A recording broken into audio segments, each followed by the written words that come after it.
I have been sick for about 36 hours, I want to say. And I thought, well, you know what, in this moment of clarity, I think I shall make a YouTube video. So yay, this is a what's in my bag video. You can tell a lot about someone from what's in their bag, what they carry with them. And so I think this would be kind of a cute thing for me to do to sort of show some of myself in a different way. And also, I guess I have to show the outfit too because, okay, so I'm really happy with my outfit because I found these little Uggs on the street today. So that was nice. They were just in a big bag that said free on it. And I was like, oh, I'm gonna take those bad boys, throw them into the washing machine on high.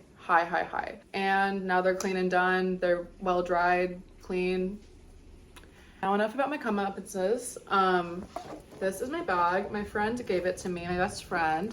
She is from Hokkaido and they have really good thrifting in Hokkaido. She found this nice little leather bag in Hokkaido. It's a little kitty cat. I like it. It kind of gives me that 2014 itch and it really gives me a good vibe.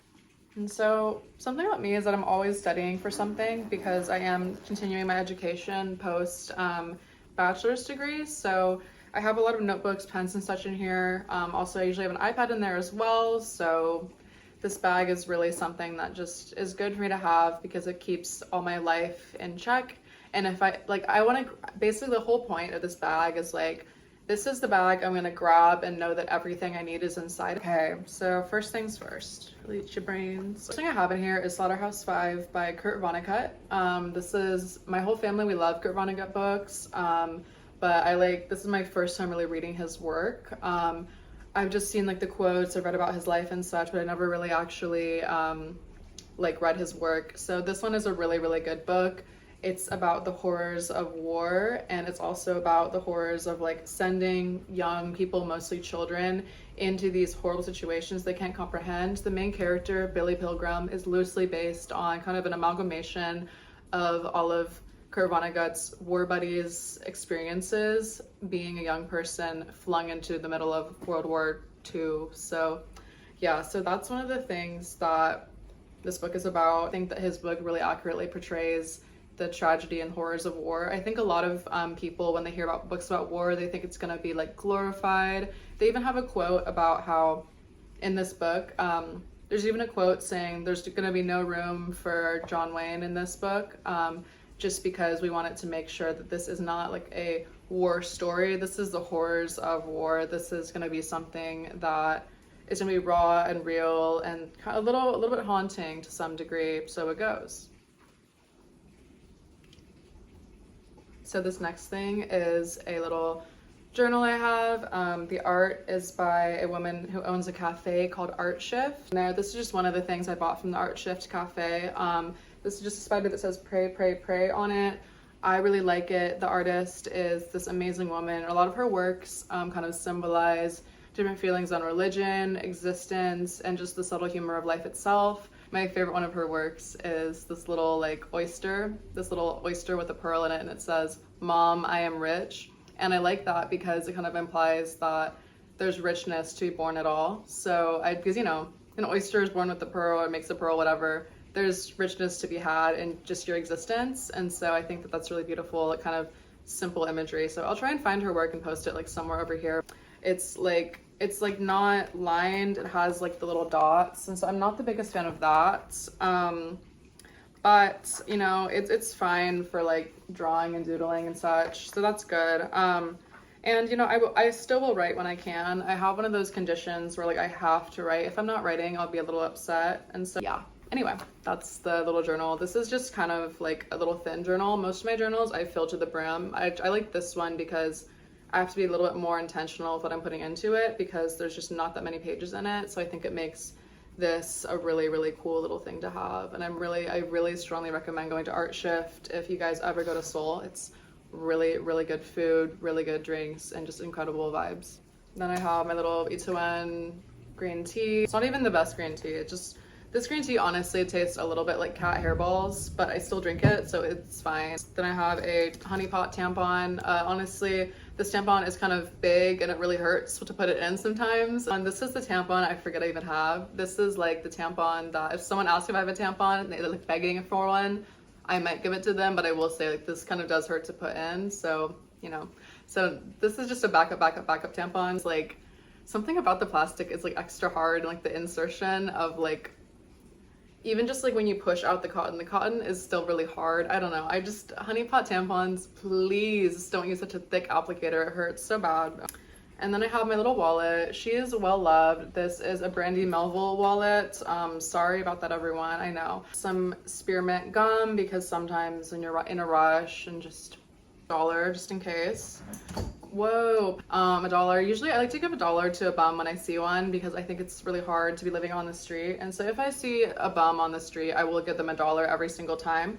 I used to work with a lot of homeless people and I have so much empathy for their situations because it is truly just a massive failure on the whole society's it's society's fault they're homeless. Like, yes, there is some individual stuff with it, but it's like, really, we have one of the highest GDPs in the entire world and people are homeless. Are you kidding me? Wake up, y'all. This is my other little thing. This is my solar eclipse hair comb. I got it at Anthropology. It was on like super duper sale and I thought it was just like the cutest little comb ever, and I was like, okay, like it's $8, kind of expensive for a comb, honestly, but I'll get it.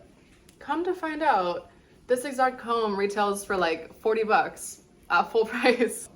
It's normally 40 bucks or something, like something deranged. I'm like, oh my God. Like, yes, I get that it's made out of like bamboo fibers and like organic resins and such, but I'm like, really, there's just no need. There is truly no need for this to cost $40. Like, mask, just in case. I like to mask up when I'm in like a really crowded area, so it's good to have one.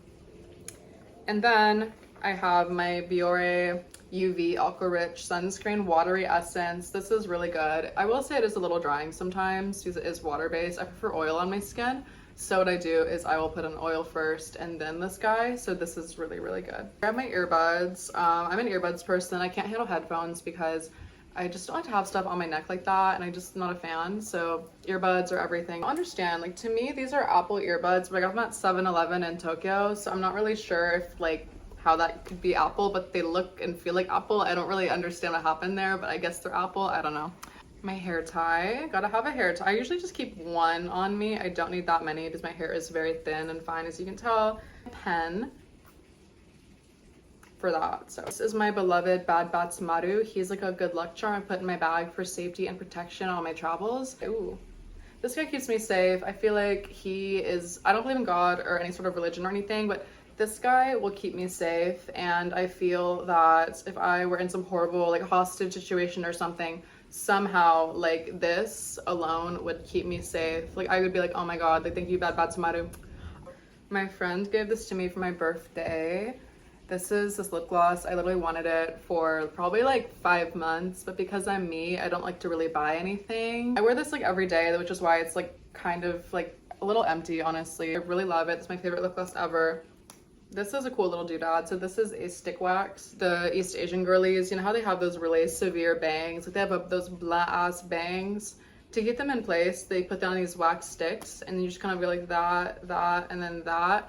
And then it just adheres all the hairs down on your face, which is really cool. So ultimate middle part. Oh my gosh, this is the ultimate way. She seems to be having a bit of a panic attack, and that's fine. Okay, all right. Are you okay, puppy duppy? So I guess she's gonna have a little episode, and that's fine. I still love you, baby. The funny thing is, this isn't even my dog. This is just my friend's dog, and she already has attachment issues, and that's fine. Like, I don't mind. Baby girl. So lovely cherry scented perfume. I got it at Target 2 months ago, and I've used it literally every single day. It's like, oh my God, you can't even tell. It's like literally almost out though. It's like there's only this much left. My friend gave me this House Labs. Oh my God, I'm so German. I'm like, oh, lassen uns gehen, Schlampe. Hausen und Labe. Yes. Bitte. House Labs. Okay, so yeah, I was gifted this House Labs lippy by my friend. This is super cute. I really like it. I'm gonna put a little bit more on. Me, when it comes to lipstick and lip glosses, I try and use it immediately and like they expire and they get gross and nasty, and I just really want to use all of them. So it was a gift too. It's like, I better use the damn thing. Then I have this little chain. Oh my gosh, it looks so nasty. But I got this little chain. I went to an anarchist circus maybe 3 years ago. And one of the things they gave me was this little chain, so that was cute. I will say, you know, I know anarchists get a really bad rap, and Antifa, they get a really bad rap, but honestly, they have some fun events. Like, I went to this Antifa kickball meet the other week. So fun. I went to an Antifa fair, carnival. Girl, tell me why they had people doing back bends and walking on, like, backwards on their hands, and there were people doing flips on, like, a aerial thing, and, like, people giving out donuts and cakes and stuff for free. Like, thank you, Antifa. Like, thank you. I lose pills just like loosely in my bag, which is not the best because I actually got held at customs at the US airport because they accused me of smuggling drugs from Asia into the US. And I was like, no, these protected against chlamydia. Can the iPhone pick up on thunder sounds? I have a couple yen coin. I wish there was a way to tell dogs that, like, it's just something that happens. Like, I wish there was a way to be like, oh no, like, this isn't bad. You know, I always say, like, I think the worst place you can be in life is when you feel like a wild dog in a rainstorm. And I say that all the time. Like, I'm always like, damn, I felt like a wild dog in the rainstorm. I say, like, all the time. Like, when I got, like, fired the other day, I was like, dang, I feel like a wild dog in the rainstorm. And so, you know, I understand why this little puppy here would feel nervous about a rainstorm because, you know, nobody wants to be a wild dog in a rainstorm, even if you're in a house and not in the rainstorm. House keys, a Sanemi little doodad. This I got in Tokyo last year. It was like literally 100 yens. It was like 64 cents or something. Then oh, fuck yeah. So I have this little free coffee thing, which I will be using tomorrow to get a bougie drink at this cute little cafe and bakery. I guess I can shout them out even though my video is gonna get all of 5 views. Maybe I'll shout them out anyway. So if you live in Seattle, come to Panoyshki. They make these really good Russian fusion Filipino pastries, desserts, and coffees. So these are good. And now I'm gonna put everything back in the bag. I'll show you all the process. So I do books first. I also have this mental problem where, like, I can never put a book in my bag upside down or facing the wrong way because I have this, like, mental illness that tells me that all the words will fall out of it. So I try to keep them, like, upright. And then I just throw, like, all the lippies in little side pouches in here, which is cute. My SPF. This guy also does go in the side pouch, so throw it in the side pouch here, pretty solid. And then my keys and stuff will always go in the front. So it was honestly the most, like, horrifically boring video ever, but I am gonna edit it and post it because I really didn't do anything today because I was very sick. I was very ill the whole day. Like, basically I learned that I have an allergy to beer, which really sucks because I've always liked beer a lot because I don't really drink alcohol, but when I do, it's always gonna be a beer.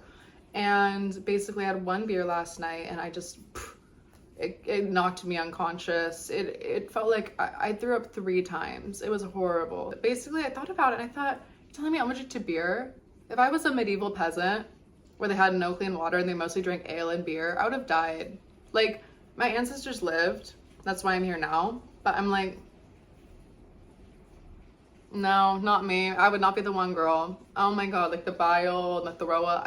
Anyway, it was a lot. I was talking with one of my friends and she was like, oh, I wonder what peasant people were like, you know, in, like, the medieval times. And I said, what do you mean? She said, well, what were they like? We don't know anything about them. I said, girl, we're the peasant people.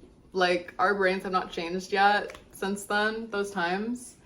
So something I love to think about is how lip gloss didn't exist in the medieval times, really in the same way it does now. I'm sure they had some sort of, like, emulsification process of, like, pig's fat and, like, crushed roses or whatever, but didn't exist in the same way it does now.